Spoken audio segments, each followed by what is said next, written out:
আসসালামু আলাইকুম।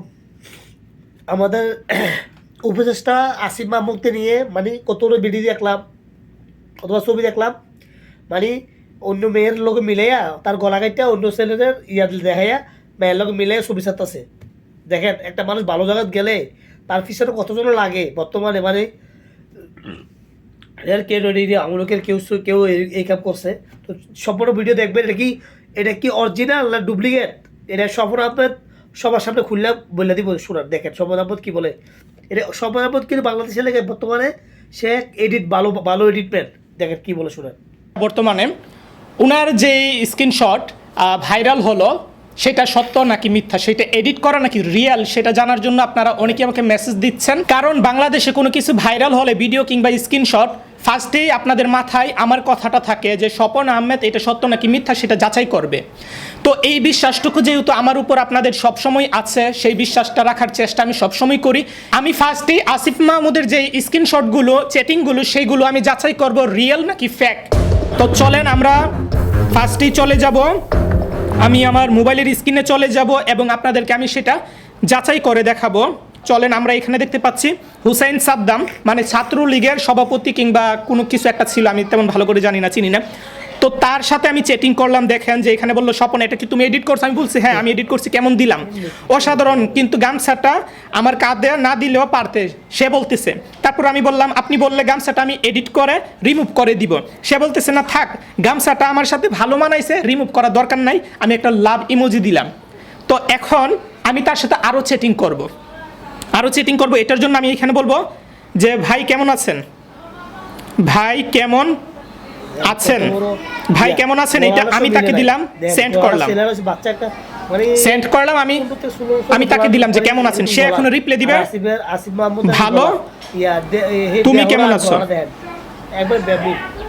কেমন আছো। এখন সে আমাকে রিপ্লাই দিবে। এই যে আজ সাদ্দাম হুসাইন মানে ছাত্রলীগের যে, সে বললো ভালো, তুমি কেমন আছো, তুমি কেমন আছো, সে আমাকে রিপ্লাই দিল। এইরকম ভাবে আমি যা ইচ্ছা তা আমি তার সাথে আমি চ্যাটিং করতে পারবো। এক মিনিট, আমি এখানে তাকে ছবি দেই, নেগেটিভ ছবি, এই যে স্ক্রিনশটগুলো এখানে দেওয়া আছে, আমি আসিফ মাহমুদের ছবিগুলো আমি তাকে আবার পাঠাই, ওইট যেন আপনারা বুঝতে পারেন বিষয়টা। এই যে আসিফ মাহমুদের ইয়াটাকে পাঠাবো, আমি পাঠাবো নাকি সাদ্দাম হুসেন যে সে আমাকে দিবে? আচ্ছা সে আমাকে দেখ, আমি রিসিভ করি। ওকে, এই যে দেখেন সে আমাকে ছবিটা পাঠাইছে। এখন তার সাথে কিন্তু আমার কোনো কথা হচ্ছে না, বরং আমি নিজেই সাদ্দাম হুসাইন মানে যে সাদ্দাম আর কি, সে আবার আমি নিজে স্বপন আহমেদ। তার মানে আপনারা স্পষ্টই বুঝতে পারতেছেন যে এখানে ফেসবুকের যে চ্যাটিং আছে সেইটা হাতে নাতে আমি প্রমাণ করে দিলাম যে এডিট করা যায়, একদম হুবহু এডিট করা যায়। তো মেসেঞ্জার এডিট করা যায়। আর ছবির কথা যদি বলি যে ছবি কি রিয়েল নাকি ফ্যাক্ট, সেটা যদি আমাকে বলেন যে বলার জন্য, তাহলে দেখেন সেই ছবিটাই আমি জুম করা যাবে? আচ্ছা এখানে জুম করা যায় না, আমি জুম করে দিব। সেই ছবিটাই যদি আমরা যাচাই করি তাহলে দেখেন যে আসিফ মাহমুদ যেই ছবিটাতে একটা মেয়ের সাথে জড়াইয়া দাঁড়ায় আছে, এই ছবিটাতে যেই মাথাটা লাগাইছে না, মাথাটা তার বডির সাথে ম্যাচিং হয় নাই। বডিটা দেখেন যে একদম ছোট চ্যাংরা একটা পোলাপাইনের বডি অনুযায়ী মাথা আরো ছোট থাকবে। এখানে মাথাটা যে দিছে, মাথা বড় বানায় মাথাটা বড় বানায় ফেলছে। তো এই এটা যে এডিট করা, এটা সাধারণ পাবলিক সহজে বুঝতে পারছে, কিন্তু অনেকেই হয়তো বুঝবে না। তো তাদেরকে হয়তো ভুল তথ্য দিতে পারে যে দেখেন সরকারের সাথে যারা সরকার আছে তাদের নেগেটিভ এরকম ছড়াচ্ছে। তো তারা দেখে বলবে হ্যাঁ আসলে তো এরকম নেগেটিভ কাজ করছে সে, এটা মনে করবে সবাই, তো নেগেটিভ ভাবে নিবে। বাট যাদের মাথায় একটু জ্ঞান আছে, এডিট সম্পর্কে জানে, তারা প্রথম দেখাই বুঝতে পারবে যে এটা এডিট করা মাথাটা বড় টাইপের দিছে।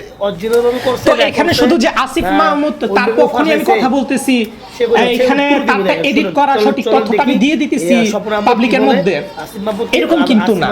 মনে করেন ছাত্রলীগ নেগেটিভ কোনো কাজ করে না, কিন্তু কিছু মানুষ ছাত্রলীগ সম্পর্কে নেগেটিভ তথ্য দিচ্ছে, এরকম যদি হয় তাহলে আমি যদি আমার জানা মতে হয় যে এটা নেগেটিভ তথ্য, তখন আমি সঠিক তথ্যটা মানুষের মধ্যে দেওয়ার চেষ্টা করব। যেমন আসিফ মাহমুদের এই ছবিগুলো হচ্ছে এডিট করা, যেহেতু আমি এটা জানি এই জন্য আমি সেই সঠিক তথ্যটা আপনাদের মাঝে দিচ্ছি। এখানে যদি আওয়ামী লীগ হয় তখন আওয়ামী লীগের সঠিক তথ্যটা আমি দেওয়ার চেষ্টা করব, কারণ আমি কোনো পক্ষে নেই ভাই। আপনারা ভালো করে জানেন যে আমি কোনো রাজনীতি করি না, রাজনীতি বুঝি না, এই জন্য কারো পক্ষ নিয়ে কথা বলবো তা কিন্তু না। কেউ যদি বিপদে পড়ে, পজিটিভ টাইপের মানুষ বা নেগেটিভ টাইপের মানুষ হোক, কিন্তু তার তথ্যগুলো মানুষ ভুল তথ্য দিচ্ছে, তখন আমি সঠিক তথ্য দেওয়ার চেষ্টা করবো। যেটা আমি জানি, যেটা আমার অভিজ্ঞতা আছে, যেহেতু এডিট সম্পর্কে মোটামুটি আমার অভিজ্ঞতা আছে, সেজন্য আমি এই তথ্যটা দিলাম। সো এটা এখন ক্লিয়ার আপনারা যে এই ছবিটা এডিট করা এবং যে মেসেজগুলো সেটা